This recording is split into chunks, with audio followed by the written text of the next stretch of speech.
Okay, y'all, I am back, and watch this. Ta-da! Yeah, so I decided to go ahead and hollow out this way. Yep. So what I'm gonna do is the usual. You know how hollowing goes by now. So I've just got to draw the wall lines so that when I start hollowing, I don't go too far in and create a situation for myself. So this is where I'm starting, and I'm going to use this tool because it's bigger, and I think it'll be better for the hollowing experience.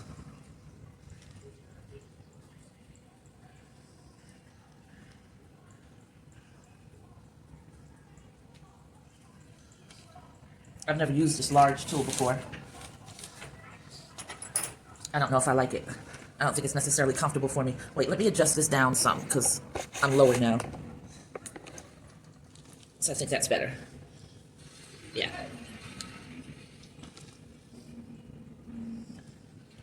Yeah, this gouges deeper, quicker. You would think that the bigger one would be the ticket, but it's actually not. This is a little sharper and gets me to where I need to be more quickly.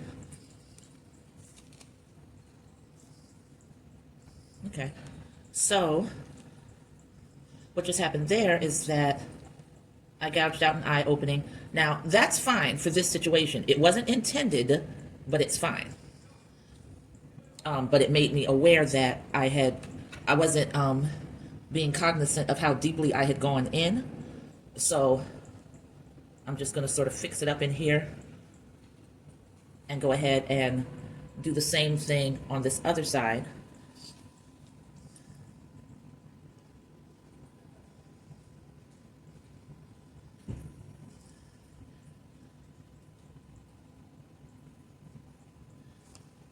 And so those are the holes right there. I just want to make sure they pretty much match.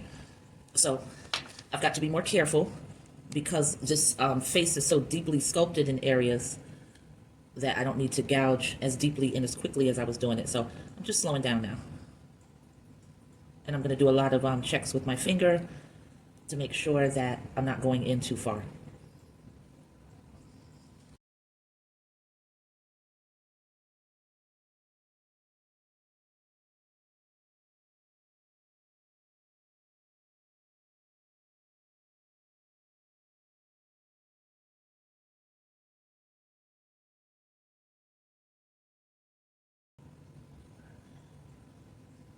Wow, my cat nighttime was hungry. I put down a good amount of food for him just now, and he demolished it. That plate is empty. And I know what that means. That means that I have to close my bedroom door tonight when I go to bed because he is feeling particularly ravenous, and he's going to try to wake me up in the middle of the night to feed him again. And I'm not having that, so he's going to stay out here, full run of the living room, the patio, and his boys' room where his litter box is. So you don't have to feel any way. It's not like he's going to be locked out and only has a small area to get comfortable in. He's got the whole house, everything, the whole apartment, everything except for my room. Because he is not going to start headbutting me at, 3 o'clock, 12 o'clock midnight because he thinks I'm supposed to jump up and feed him. That's not happening for him. It's not.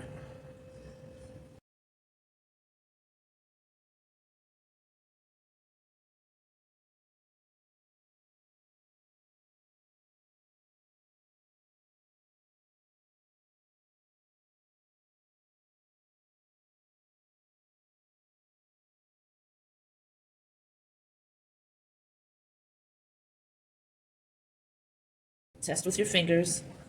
Scrape out a little. And test it again. Just make sure you're not going in too deep.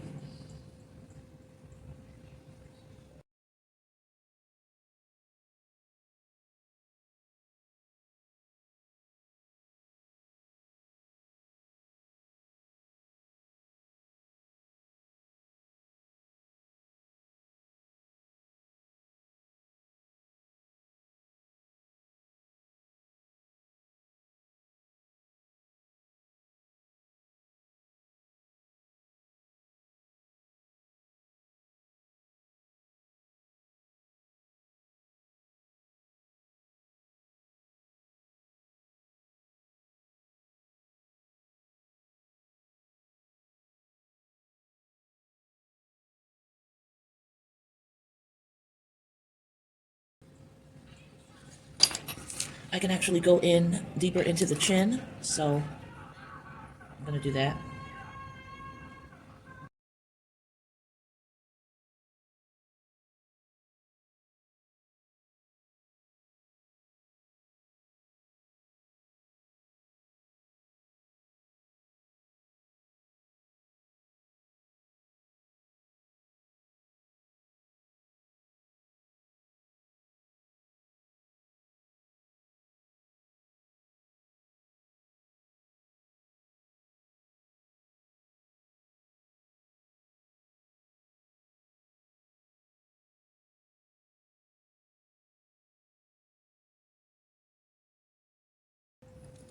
All right, so that part is done. And I'm going to collect these crumbles. And because I have such a large bag of crumbles for slip, now these dried ones, I'm gonna go ahead and add to this bag just because it only makes sense. It's a little bit, but I'm gonna show you how large my bag has gotten. Now, this whole thing can have water added to it, and this turns into all new clay. But because I like 609 Miller clay, which is the type I use so much, and I'm pretty confident that I'm going to continue to use it for a while, mostly because I exist within a comfort zone. And once I find something I like, it is very difficult to get me to stray away from it. I just end up sticking with it. I'm not very adventurous. I don't explore a lot. I know y'all say that has to change, but sometimes I say if it's not broke, don't fix it. I like it. So I'm just adding that to a bag that already has pretty moist clay. I did add some water. I'm pressing the air out now, wrapping it over on itself a bunch of times, and sitting that off to the side because I don't need to collect a whole lot more clay crumbles. I mean, it's going to happen regardless, but my intention was to get, eventually accumulate a bag that large, and I have, so that's done. So now we're gonna go ahead and do the same thing, draw the lines, because we have to join those two pieces back together, and I have to be mindful of how this is constructed. The gele is at an angle, it goes outward like that, so I can dig very deep, and I can dig at an angle. Now here, I have to be careful because it slopes this way, so I don't want to just be scooping down, down, down because I'll break through. I have to be mindful to scoop at an angle in that part. So I think it's usually best for me to start with the areas that I have to be particularly careful with so that I remain mindful. So what I'm doing now is scooping out at that angle that I just spoke about. And that'll keep me from, when I zone out and really get deep into hollowing, it's very meditative for me if I'm not talking to you guys, the silence, and then I'll just forget because I'm almost on autopilot, and I will have dug too deeply into an area that sits at an angle like that and will end up, hollowing out straight down. The next thing you know, I've got a hole that I never intended to make. So for me, the logical thing is to get those areas out of the way first, and then I can move on, and I'm not going to return to that area because mentally I've checked it off my list. I know it's been handled. No Olivia Pope.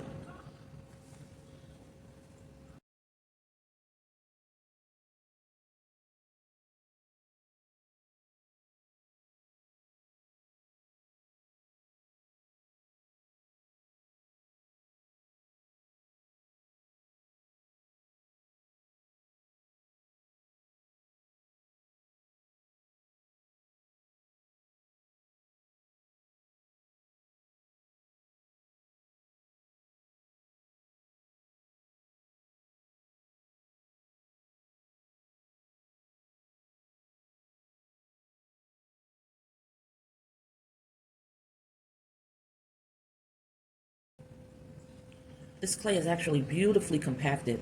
I'm not running into any air pockets, any holes. So I did a good job wedging it. Pats on the back to me. Or as Lestat would say, all hail me.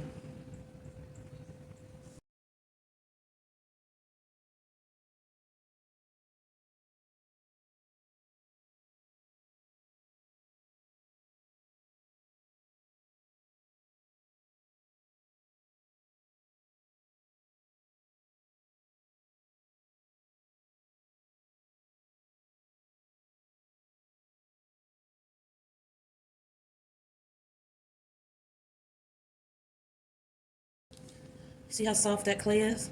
So imagine how much longer it would take for this piece to dry, because this outside is going to dry rock hard, but inside would be all this moist clay.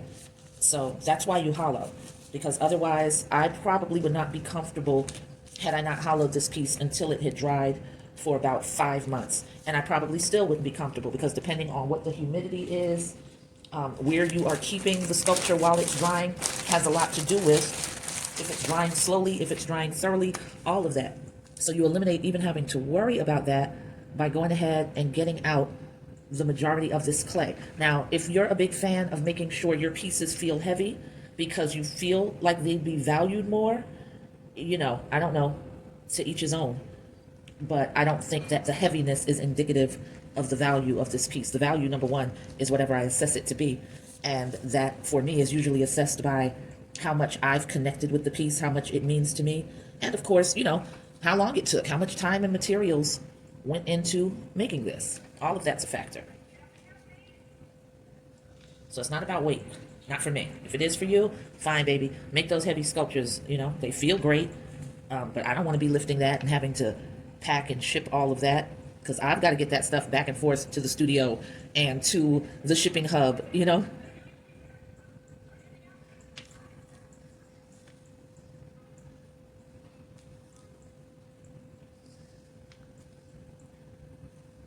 So I'm carving in pretty much at the same angle that this section of the Gele is. And as always, you go in from time to time and you test it with your fingers, and you make sure that you're not getting too thin in areas. Like right there, that's perfect. I don't need to mess with this particular area anymore. This is getting there. I do have to be cautious.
Now remember, I can't go into this area because I've thinned it out as much as it needs to be.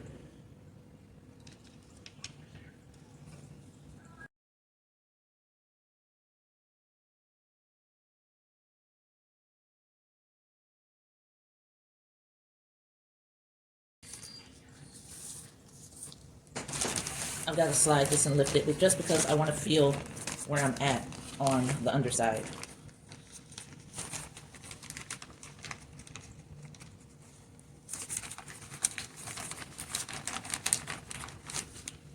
Great. I'm about to break through to the other side. And that's perfect. Just this bag of clay with some more water.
I'm going to chisel out the nail hole last.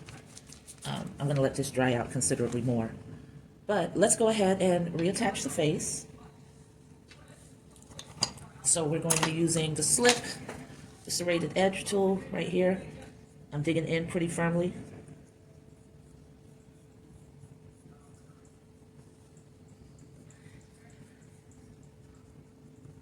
Cross hatching.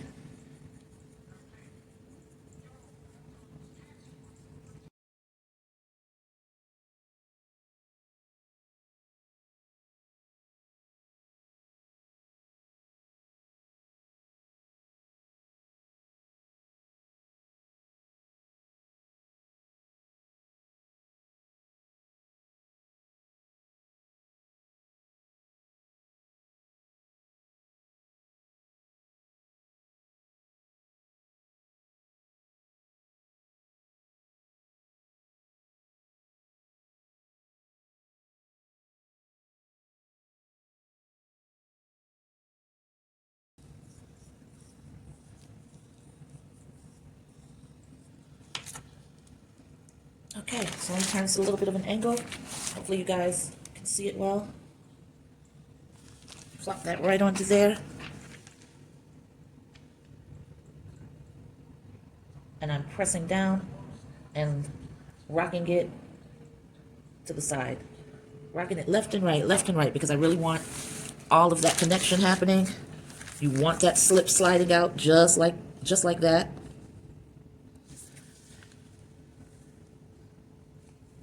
And this is really a good shape to press down. I've got that finger hold right there. That was the plan. Like, I didn't know that was going to help in this area.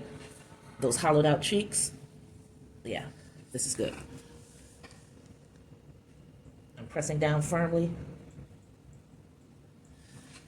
And now I'm going to take and wipe away the excess slip so I can see what I'm working with. All up under the chin here.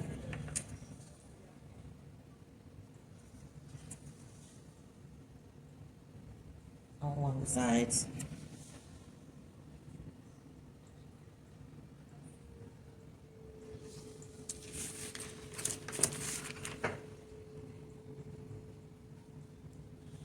All along the hairline.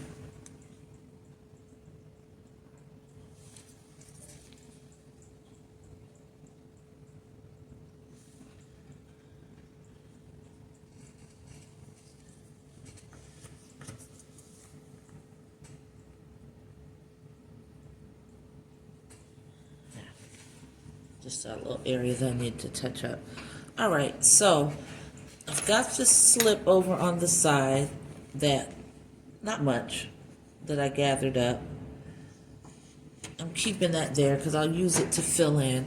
I need to get the light a little bit closer, and that might even help you see what I'm doing. So you can see where it's joined, a little off kilter right there. That's no problem. You can just press in. And I'm just going to take and press down again one more time. See if I can get any more slip to come out.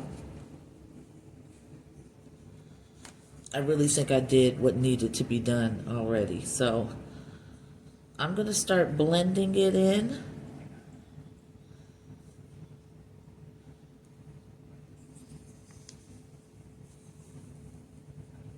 And really taking and pushing the clay around in one direction, and then I'll come back and I'll push it in another direction, just getting rid of that seam line basically.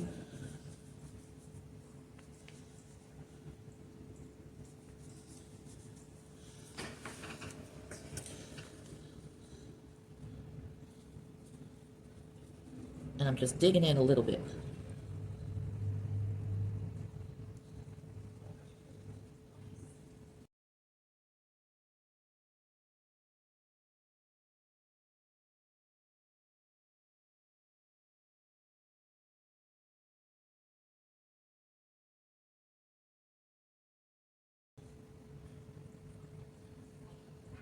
It doesn't matter that it's a little sloppy right now. Still a good amount of finessing to do to clean this up.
Okay, so she has been put back together, and once again, we're going to let her dry overnight. She's going to be very lightly tinted. I'm just going to throw the garbage bag over the top of her, not trying to seal it or anything, just laying it over very lightly so that air can still circulate under it. And that's all we need. Well, I just stabbed her nose. Yeah.